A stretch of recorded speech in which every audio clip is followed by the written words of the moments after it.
kama uko Kenya, TZ na Uganda. Okay.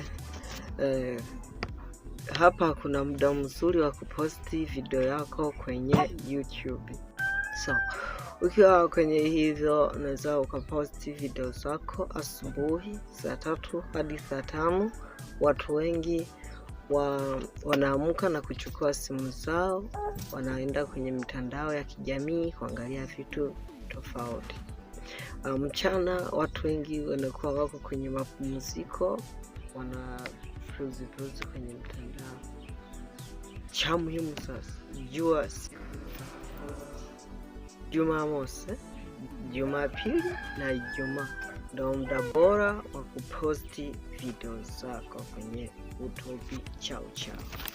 Don't forget to subscribe my YouTube channel.